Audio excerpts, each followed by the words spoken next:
Qu'est-ce que l'exception de la généralité? Très souvent, je vous le dis franchement, il y a des Rachel qui sont venus me trouver, me dire voilà, j'ai beaucoup de mal dans ma vie, j'ai eu beaucoup de malheurs. Alors je dis alors il vaut mieux rajouter un prénom parce que le prénom Rachel est difficile à porter. Vous voyez? Qu'est-ce que ça veut dire difficile à porter? C'est-à-dire qu'il exige tellement de son propriétaire que quelquefois ça épuise la personne. Ça peut l'entraîner à ne pas savoir équilibrer sa personnalité par rapport au prénom.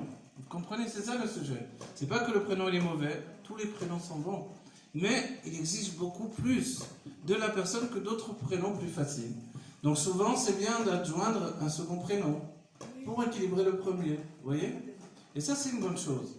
Alors, pardon? Comme vous avez dit, David, c'est dur à porter. Alors David, souvent des David sont venus me voir, je le dis, parce que le David, il a une faculté, il épuise son propriétaire souvent, de prénom. Pourquoi? Parce qu'il demande d'être toujours extrêmement méticuleux, extrêmement au bout de tout, excessif dans le bien faire. Ah, c'est bien que vous disiez ça. Alors David, on l'analyse, regardez, on va l'analyser. Dalet, Vav, Dalet.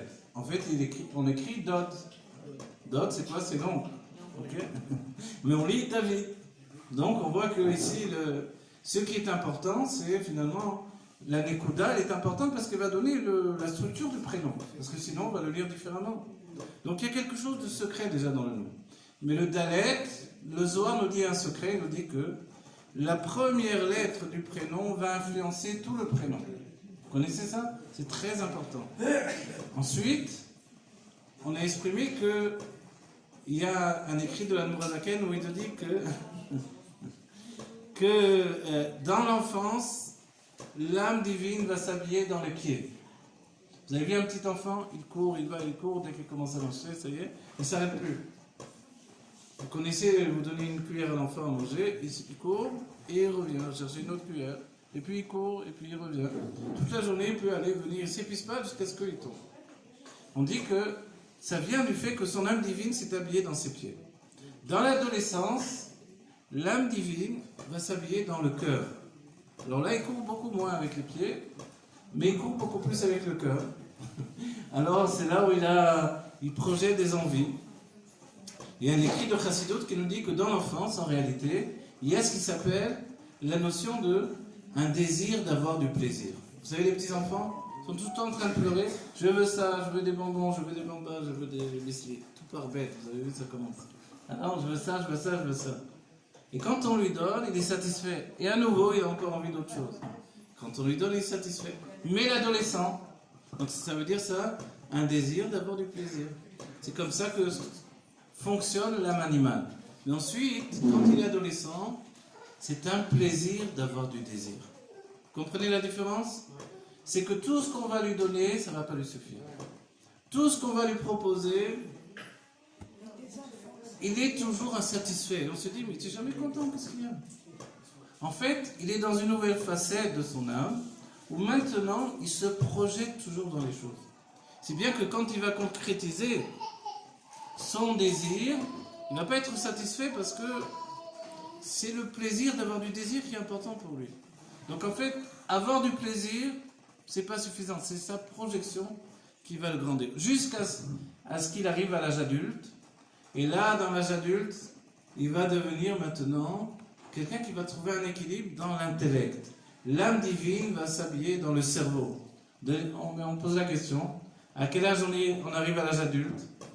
Vous vous rappelez qu'on dit toujours « Admea Vesri », alors que Dieu préserve. S'il y a une personne qui fête ses 119 ans, on ne va pas lui chanter « Admea Vesri, Admea Vesri ». Alors, on va souhaiter la vie éternelle. Donc, on va dire alors, mais pourquoi Admea Vesri 120 ans jusqu'à 120 ans? Parce que Moshe Rabbeinu a vécu jusqu'à 120 ans. Rabbi Akiva, il a vécu jusqu'à 120 ans. Rabban Yochanan ben Zakkai jusqu'à 120 ans. Et en fait, c'est une vie qui est départagée en 3 parties. Vous voyez? C'est quoi 100 quand on le partage en 3? Qu'est-ce que ça donne? Ça donne quoi?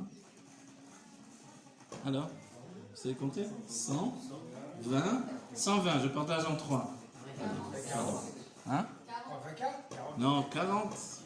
40, 40, 40. On va dire 40, ça veut dire quelque chose ce chiffre-là? À quel âge l'homme a souvent une crise d'adolescence tardive? À 40 ans. Et une femme aussi, elle peut avoir tout à coup, elle se dit à 40 ans, c'est plus 31 ans, c'est plus... Alors à 40 ans, il y a quelque chose qui se passe. On commence à regarder en arrière, on se dit qu'est-ce que j'ai fait? Qu'est-ce que j'ai pas fait? Mais d'où ça vient? C'est parce qu'en réalité, notre enfance, d'après la structure du fait qu'on devrait vivre dans la base jusqu'à 120 ans, notre enfance, c'est juste à l'âge de 40 ans. À partir de 40 ans, on rentre dans l'adolescence. Et puis, on a bien compris qu'à 80 ans, on rentre dans l'âge adulte. Vous voyez? On va dire, c'est formidable. Alors, ça veut dire que dans votre prénom, le Dalet, le Vav et le Dalet, c'est ces trois structures-là de 120 ans. Vous savez, la haute Dalet, la lettre Dalet, elle a de particulier qu'elle est, on dit, elle est comme une porte. Dalet, c'est Delet, une porte en hébreu. Et c'est vrai qu'elle est comme ça. Et qu'est-ce qui manque là? On va dire, si on le rajoute, voilà, une petite barre de l'autre côté, ou même un point, ça devient un He. Et ça, c'est formidable. Le Dalet, c'est une lettre qui est extrêmement positive. Est-ce qu'elle est masculine ou féminine? En fait, elle est féminine. Et le Vav de David, est-ce que c'est masculin ou féminin? On dit c'est masculin. Et le dernier Dalet, on va dire, alors c'est la même chose que le premier. On va dire Dalet, c'est attaché à quoi? Dalet, c'est attaché au Arba Amod de la Halacha. Les 4 coudées de la Halacha, de la loi. Mais plus que ça, ça veut dire que c'est une structure qui est en relation avec la réalité. Donc quand on a un nom qui s'appelle David, on a une très grande responsabilité de la réalité. On est attaché à la réalité et sa définition précise. Et on veut tellement bien faire que c'est là où je me dis, ça peut être excessif. Et celui qui n'est pas excessif, alors tant mieux pour lui. C'est-à-dire que même une Rachel qui va bien, elle n'a pas besoin de faire quoi que ce soit. Mais si elle a un peu de mal, alors forcément un autre prénom, ça viendra lui équilibrer, vous voyez? Mais très souvent, malheureusement, et par expérience, souvent des Rachel sont venus me dire, ça va pas, alors il vaut mieux rajouter un autre prénom, lui donner un autre conduit de vitalité et équilibrer la personnalité. Vous voyez?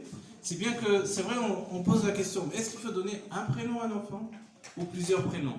Les rabbinim sont un peu départagés sur ce sujet-là. On va voir dans le monde ashkénaze, la plupart du temps, c'est au moins 2 prénoms, 3 prénoms, vous voyez? Le monde chassidique, c'est beaucoup de prénoms. Et souvent, on traduit le prénom en hébreu, on le traduit en yiddish également, Arielev par exemple, etc., etc. Et certains disent qu'il faut un seul prénom. Mais quand on a un seul prénom, c'est sûr qu'il faut qu'il soit exactement dans un équilibre parfait, voilà. Adapté. L'adaptation, elle se fait des 2 côtés. J'adapte mon prénom à ma personnalité et je m'adapte à mon prénom. En fait, ça va sans arrêt dans ce sens-là. Donc en fait, l'enfant, on peut effectivement découvrir et comprendre comment il va évoluer dans son enfance, comment il va évoluer dans son adolescence, et comment il va être un adulte. Alors, on pose la question, en réalité, quand est-ce qu'on devient un adulte? On devient... C'est le micro qui fait des... Je sais pas, donc ça l'appuie. On devient un adulte quand on se marie, selon la Torah. Un homme qui n'est pas marié, il ne peut pas être adulte, il ne peut pas prétendre être adulte. C'est bien que même dans la Gemara, si quelqu'un n'était pas marié, on ne pouvait pas l'appeler Rav. Alors on lui donne son prénom, Ben Azai, Ben Azai. On ne dit pas Rabbi Ben Azai. Alors, se marier, c'est commencer à devenir un adulte. Et c'est pour ça que c'est important. Il va falloir qu'on arrête la conférence parce qu'on a la prof de sport qui est arrivée. D'accord. Alors, Je vais donner le mot de la fin, si bien vous sûr. pouvez nous indiquer le... Et oui, mais on a un timing et Voilà, le timing c'est important, le CDR c'est important. Oui, une prochaine fois. Alors, mais vous pouvez continuer, pour ceux qui ne font pas le sport, vous pouvez continuer à parler avec le Rav. Hein. Voilà, en tout cas j'ai apporté mon livre. Le livre... continuer. Oui, Ils n'ont pas trop de moyens, je ne sais pas ce qu'ils vont faire. Ah d'accord, voilà. Ça coûte cher. D'accord, ok. D'accord. Alors voilà, j'ai apporté mon livre. Ce livre-là, normalement, je le vends 80 shekels. Aujourd'hui, je descends 60 shekels. Et même si vous voulez 50 shekels, c'est très bien. Voilà. L'important, c'est que vous le rentriez dans vos maisons et vous voyez qu'il va être utile pour les enfants, les petits-enfants. et pour comprendre un peu mieux cette machinerie qui est la machinerie secrète du prénom. Voilà, que Dieu vous bénisse, que ce mois de Hadar soit un mois de joie infinie pour chacun, et que ça devienne le mois de notre Géoula, le mois du bienfait pour chacun, du bien tangible et véritable pour chacun d'entre nous. Voilà, Chodesh Tov, Rosh Chodesh Tov. Merci.